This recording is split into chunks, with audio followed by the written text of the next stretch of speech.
Eh ben dis donc, c'était une grosse keynote. Vraiment, c'était... Je vous avoue que j'attendais pas une keynote aussi grande et je suis extrêmement content de ce qu'Apple nous a sorti. Au niveau des produits, regardez ça. Alors on a l'iMac, tac. On a aussi du coup l'iPad Pro, l'iPhone 12. Parce qu'en fait l'iPhone 12 c'était surtout le fait qu'il soit une nouvelle couleur. Les AirTags qu'on attend depuis extrêmement longtemps. Et l'Apple TV 4K, la nouvelle génération. On va commencer par l'iMac et je vous avoue que je les trouve juste magnifiques. Honnêtement, je les trouve juste splendides et c'est un design qui peut plaire. Je pense que c'est 50-50. C'est un design soit qu'on aime, soit qu'on déteste. C'est vraiment très particulier. Mais moi je les trouve juste magnifiques. Plein de couleurs, du rose, du jaune, du bleu, du orange. Apple nous a vraiment sorti plein de couleurs pastel, même si c'est des couleurs quand même assez prononcées, qui sont bien voyantes, qui s'affirment quoi. On a aussi le plus important, juste regardez-moi l'épaisseur de ce Mac, de cet iMac plutôt. Il est juste extrêmement fin en fait, c'est 11 mm il me semble, je trouve ça juste fou. Et voilà ce design de face avant avec donc des bords blancs. Donc voilà ça aussi, moi ce que j'aime un petit peu moins c'est juste la barre qui est juste en dessous. Je vais éviter de me tourner parce que sinon vous m'entendez plus. C'est la barre qui est juste en dessous, la barre de son, mais pour accueillir un son comme ce qu'Apple dit, un son incroyable, bah il faut une barre comme ça, donc c'est pas un souci. Mais en tout cas la pomme j'aurais préféré qu'elle soit devant, quoique derrière elle est aussi belle. Voilà ce que je vous disais, 11,5 mm d'épaisseur. Et évidemment le plus important, la puce M1 qui est intégrée. Alors on pensait que ça allait être la puce M1X ou la puce M2, et au final non, c'est la puce M1 qui est intégrée, donc avec 7 cœurs GPU et 8 cœurs CPU. Et sinon, on a des versions un peu plus au-dessus, on a 8 cœurs CPU et 8 cœurs GPU. Voilà le dos, dites-moi ce que vous en pensez. C'est ça que j'aime le mieux, que j'aime le plus. Les 4 ports type C et donc le pied qui est très léger et qui est super bien pensé, hein, comme le Super Pro Retina XDR. Je crois que c'est son nom,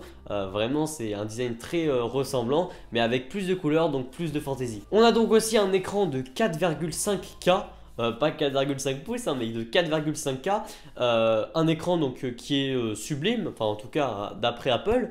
J'aimerais bien le voir, même si je vais pas le tester évidemment. Je vais pas m'acheter, je me suis déjà acheté un Mac Mini M1, je vais pas m'acheter tous les iMac possibles, tous les produits d'Apple qui sortent. Et par contre vous avez une caméra FaceTime, donc leur caméra de 1080p enfin. Il fallait attendre 2021 pour sortir une caméra comme ça, c'est un petit peu abusé, mais vaut mieux tard que jamais. On a aussi de très beaux micros, enfin bref, on a de bonnes choses. Et aussi regardez les haut-parleurs qui sont, voilà, le système que je vous disais, ça réfléchit donc le son. C'est très bien pensé. Et pour un produit comme ça, eh ben, on met pas d'enceinte. En général, ça c'est un produit qui est fait pour être tout en un. L'écran, la batterie, enfin il n'y a pas de batterie, mais l'écran, l'ordinateur, bah voilà, il faut aussi un bon système son. Et ben c'est ce qu'Apple a l'air de nous avoir proposé quoi. Et voilà les accessoires. C'est super cool tout ce que Apple nous a présenté, le trackpad, le clavier, la souris, tout assorti donc dans la couleur du produit de l'iMac. Et qui sont aussi encore une fois de plus très beaux. Et ce que j'adore c'est le Magic Keyboard. Donc vous voyez moi j'ai un Magic Keyboard comme ça. Et bien le Magic Keyboard d'Apple il a Touch ID. En plus j'y avais pensé, c'est ça qui est fou, j'avais pensé à Touch ID. Je me suis dit sur le Magic Keyboard c'est sûr ça va arriver.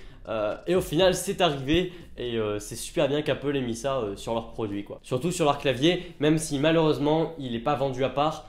Et ça c'est dommage parce que j'aurais bien voulu le tester, j'aurais bien voulu voir ce que ça donnait Touch ID sur un produit comme mon Mac Mini qui n'a pas de système de déverrouillage. J'ai que mon Apple Watch pour déverrouiller. Ok, maintenant on pense aux AirTags et ce qui est fou c'est que les leakers avaient parfaitement leaké et ceux qui font les concepts avaient parfaitement fait le produit parce qu'il ressemble vraiment à ce qu'on imaginait, à ce que j'imaginais personnellement. Bon au final c'est pas de la réalité augmentée, ça n'a rien à voir avec ça. C'est un système comme le GPS en fait, comme dans Apple Plan, et il vous guide, tournez à gauche, allez à droite. Ce produit je l'attendais et ce produit je pense que je vais l'acheter pour vous en faire une vidéo. Évidemment à l'image d'Apple, le luxe. Ils ont fait un partenariat avec Hermès pour présenter des AirTags à 350 €. Enfin, c'est plutôt ce qui entoure le AirTag, quoi, le système porte-clés qui coûte 350 €. Même j'ai vu que ça montait à 499, il me semble.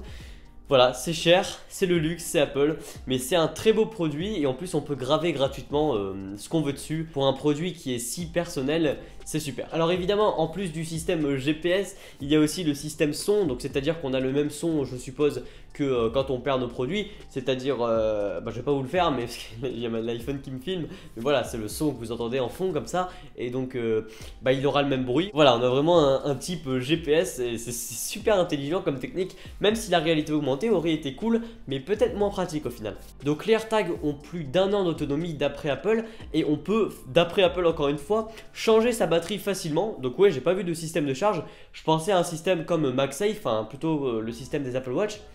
Bah non, au final faut la changer, donc je sais pas si c'est Apple qui le fait, si c'est nous qui le faisons. Apparemment c'est facile et c'est une pile standard comme ils appellent ça. Bah donc hâte de le recevoir pour voir comment ça fonctionne quoi. Ils sont aussi résistants à l'eau, heureusement, parce que si vraiment ça peut arriver, votre portefeuille tombe dans l'eau, même si pas cool pour vos billets, mais voilà, si votre produit que vous voulez, que vous souhaitez ne pas perdre, évidemment, faut pas qu'il tombe dans l'eau, bah c'est pas grave, les AirTags peuvent aller dans l'eau, donc nickel. Et donc voilà de plus près le partenariat avec Hermès, c'est un nouveau style de mode, c'est une nouvelle mode, et c'est comme les bracelets d'Apple Watch, ça se vend très bien. Ok, avant de continuer sur cette Apple TV, n'hésitez pas de vous abonner, de liker la vidéo si elle vous plaît, likez-la à la fin pour voir si elle vous plaît vraiment, abonnez-vous. Partagez la vidéo aussi, c'est important. Commentez-la pour me dire quel est votre produit préféré. Évidemment, vous faites ça en fin de vidéo. Regardez bien la vidéo jusqu'au bout. Et donc voilà, on continue sur l'Apple TV qui n'a pas trop changé en vrai. L'Apple TV, elle a juste eu la puce A12 et donc le support de Dolby Vision. Donc voilà, donc la puce A12, la télécommande, et la télécommande, c'est pas mon truc préféré. Honnêtement, je la trouve pas ouf. Je pense qu'elle est pratique, mais ça fait pas produit Apple, je trouve. Elle fait télécommande classique d'une télé que vous achetez quoi. Bon, c'est pas très grave. L'Apple TV par contre, elle a la puce A12. J'aurais préféré une puce A14, mais c'est super, la puce A12, elle est très puissante. C'est la puce qu'il y a dans l'iPad de 8ème génération et qui est aussi dans l'iPad Pro que j'ai, mais en version un peu plus améliorée sur l'iPad Pro, c'est la puce A12X. Donc là, la puce A12, c'est cool, ça rapproche encore plus l'Apple TV d'une console de jeu. Voilà, donc là on a Dolby Atmos, l'HDR. On peut aussi équilibrer les couleurs de son téléviseur à l'aide de votre iPhone, comme vous le voyez dans l'image. Ok, alors on finit sur le plus important, le plus gros de cette keynote, même si les iMac sont quand même assez importants. Peut-être même plus important en vrai je sais pas, mais vraiment un produit très important, c'est l'iPad Pro qui a profité d'un écran mini LED sur sa version de 12,9 pouces, et surtout, c'est assez choquant, je savais même pas que c'était possible, il a profité de la puce M1 qui est sur mon Mac mini. Je comprends pas, c'est très bien, mais je comprends pas l'intérêt de faire ça. Pour Apple je parle, parce que du coup ça rapproche plus l'iPad du Mac. C'est cool, et je pense qu'Apple veut vendre plus d'iPad, et donc du coup cette technique c'est donc vraiment de mettre un processeur de bureau qui a fait ses preuves, et pas mettre un processeur d'iPhone, même si au final il se ressemble beaucoup en termes de performance. Ça fait du coup un iPad qui est surpuissant, bien plus puissant que la puce A12X. C'est super étonnant, Apple veut mettre vraiment la puce M1 mais juste partout. Et encore une fois, il y avait une petite vidéo de présentation qui était assez drôle, où un voleur volait la puce M1 dans un MacBook et le mettait sur l'iPad. Et j'espère justement que ça va développer encore plus d'applications, et en fait mettre la puce M1, même si l'architecture est ARM, donc assez similaire partout, ça va être plus facile pour les développeurs de développer des applications. Et moi je me suis dit, du coup Apple va sortir Final Cut Pro pour iPad, c'est la même architecture, c'est tellement facile. Non, il n'y aura pas Final Cut Pro sur l'iPad, enfin en tout cas pas maintenant. J'espère qu'ils vont l'annoncer un jour, mais pas maintenant. Je pense vraiment faire une vidéo sur cet iPad Pro, ou plutôt vers la transition des puces M1 sur l'iPad Pro. Je trouve ça super intéressant et super malin de la part d'Apple, même si on comprend pas toujours pourquoi, mais voilà, c'est assez original. Donc je compte faire une vidéo, et dites-moi si vous voulez que je vous en fasse une sur ça. On a donc la puce M1, l'écran XDR et du coup la puce 5G. Enfin la puce 5G, ouais, le réseau 5G qui est directement sur l'iPad. Ça aussi c'est très pratique, parce qu'en déplacement on utilise son iPhone mais aussi son iPad, et faire toujours un partage de connexion, c'est pas incroyable. Surtout que votre iPhone il a peut-être pas la 5G, et donc du coup c'est mieux de l'avoir sur un iPad, un nouveau produit que vous sortez qui sort. Voilà, donc 8 cœurs, comme la puce M1, 8 cœurs GPU, 8 cœurs CPU et 16 cœurs Neural Engine. Apple a vraiment sorti quelque chose d'incroyable sans monter forcément le prix, parce que le prix est le même, il me semble, que les anciens iPad Pro 12,9 pouces.